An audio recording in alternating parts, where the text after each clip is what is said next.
అంటే మనుషులను గురించి మనం జాగ్రత్తగా ఉండాలి. మనుషులు ఉచ్చులను పడిపోయిన తర్వాత, మనుషుల యొక్క వలలో పడిపోయిన తర్వాత, ఆ మనుషులు త్రొవ్విన గొంటలో పడిపోయిన తర్వాత బాధపడే దానికంటే బైబిల్ గ్రంథం, పరిశుద్ధ గ్రంథం, మన మేలు కోరిన గ్రంథం ఏం చెప్తుందంటే మనుషులను గురించి జాగ్రత్తగా ఉండండి. వాళ్ళు ఎలాంటి వాళ్ళంట?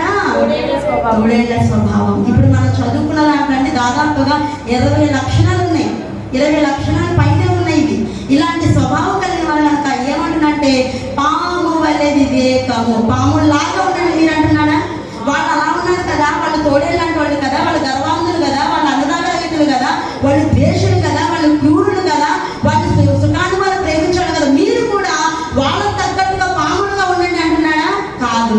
పాముల వలె వివేకం అంటే జాగ్రత్తగా ఉండండి, వివేకంగా ఉండండి.